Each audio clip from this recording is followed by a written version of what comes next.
ఈ గ్యారంటీలు అమలు చేయకపోతే పార్లమెంటు ఎన్నికల్లో తగిన బుద్ధి చెప్తారా తెలంగాణ ప్రజలు కాంగ్రెస్కు? 100% అది ఎఫెక్టివ్ అనేది ఉంటుంది. ఎందుకంటే ఇచ్చిన మాట నిలబెట్టుకోవాలి అనేది కూడా ఉంటుంది కదా. మరి ప్రధాని అయ్యే అవకాశం రాహుల్ గాంధీకి ఉందా, లేకపోతే మళ్ళీ ప్రధాని మోడీని ముచ్చటగా మూడోసారి చేస్తారా? ఎక్కువ జనాలను అయితే పూర్తి స్థాయిగా బీజేపీ మీద అయితే మరీ వ్యతిరేకత అయితే ఇప్పుడు లేదు. ప్రజాభిప్రాయం అయితే బాగానే ఉందని ఉంది. కానీ రాహుల్ గాంధీ కూడా ఆ, ముందులా లేడు, అప్డేట్ అయిపోయాడు, బాగున్నాడు. భారత్ జోడో యాత్ర వల్ల కూడా కొంచెం పరిణితి చెందిండు. ఆ, బాగుంది. సో ఏదైనా కొంచెం డిఫికల్ట్గానే ఉంది. ఇండియా కూటమి అలా ఉంది కాబట్టి చెప్పలేము పూర్తి స్థాయిగా ఎవరిది అసలు కూడా చెప్పలేము. పార్లమెంట్ ఎన్నికలు కొంచెం డిఫరెంట్ ఉంటాయి. రాహుల్ జోడో యాత్ర వల్ల రాహుల్ గాంధీకి రాజకీయ అనుభవం పెరిగిందంటారు. అవును, 100% పెరిగింది. అప్పుడున్నంత లేదు. ఇప్పుడు కొంచెం రాహుల్ గాంధీకి ఒక మంచి వ్యక్తిగా అయ్యాడు. అన్నీ బాగుంటున్నాయి. మాస్ లీడర్గా కూడా గుర్తింపు వస్తుంది.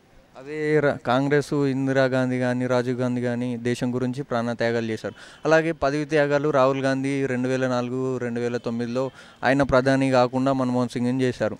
ఆయన ప్రధానికి అన్ని త్యాగాలు చేశాడు కదా. మరి ఈసారి ఏమైనా రాహుల్ గాంధీని ప్రధాని చేసే అవకాశం ఉందా?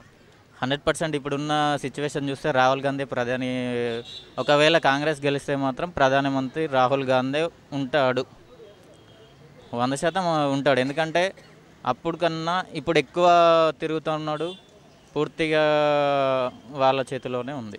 మరి మధ్యప్రదేశ్ ఇప్పుడు రీసెంట్గా జరిగిన అసెంబ్లీ ఎన్నికల్లో మధ్యప్రదేశ్, రాజస్థాన్, ఛత్తీస్గఢ్లో మరి బీజేపీ ప్రభుత్వం వచ్చింది. మరి రాహుల్ గాంధీకి ఏమైనా ఎఫెక్ట్ కాదా ప్రధాని అయ్యేందుకు? అలా ఏం లేదు.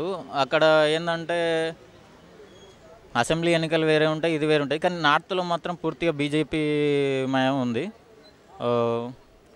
పూర్తిగా చేంజ్ అయ్యే ఛాన్స్ కూడా ఉంది. అలా నార్త్లో బీజేపీ వస్తుందంటే మరి సౌత్ ఇండియాలో మొత్తం ప్రాంతీయ పార్టీల హవా ఉంది. మరి కాంగ్రెస్కు ఎక్కువ రాష్ట్రాల సీట్లు వస్తాయండి? కర్ణాటక, తెలంగాణ, మన సౌత్లో కాంగ్రెస్ ఉంటుంది. రెండు రాష్ట్రాలతో అయితే మాత్రం ప్రధాని కాలేడు కదా.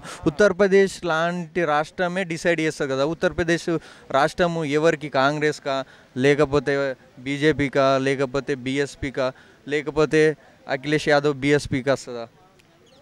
అక్కడ టఫ్ అండ్ ఫైట్ అంటే ఇప్పుడు ఉన్నది. ఎందుకంటే అప్పుడున్న పరిస్థితి లేదు. అక్కడ ప్రస్తుతానికి బీజేపీ అధికారంలో ఉన్నప్పటికీ యూపీలో ఇప్పుడు ఆ పరిస్థితి అక్కడ లేదు. దాదాపు చేంజ్ అవుతుంది. ఏంటంటే ఇండియా కూటమి ద్వారా సక్సెస్ అవుతాయి. అంటే ప్రతి దగ్గర కాంగ్రెసే కాదు, మిత్రపక్షం ఇండియా కూటమి ద్వారా ఏంటంటే అవకాశం అయితే ఉంది. కాంగ్రెస్ వచ్చే అవకాశం ఉంది. అలాగే కాంగ్రెస్ బీజేపీ కాకుండా చిన్న చిన్న పార్టీలు కలిసి ఇప్పుడు మమతా బెనర్జీ కానీ, అఖిలేష్ యాదవ్ కానీ, లాలూ ప్రసాద్ కానీ, నితీష్ కుమార్ కానీ, కేసీఆర్ కానీ, జగన్ కానీ, స్టాలిన్ కానీ ఇలాంటి వారు కలిసి కూటమిగా ఏర్పడి వీళ్ళు ప్రధాని అయ్యే అవకాశం లేదా? రాహుల్ గాంధీ సపోర్ట్ లేకుండా వేరే ఎవ్వరు మోడీని ఢీకొట్టలేరు. ఇది కన్ఫర్మ్ 100%. అంటే మోడీని ఢీకొట్టాలంటే రాహుల్ గాంధీ సపోర్ట్ కావాలంటే అంతే, వేరే వాళ్ళతో కాదు. 100% కాదు, ఎవరితో కాదు. అయితే రాహుల్ గాంధీతోనే అవుతుంది. లేదు అంటే వేరే వాళ్ళకు ఛాన్సే లేదు.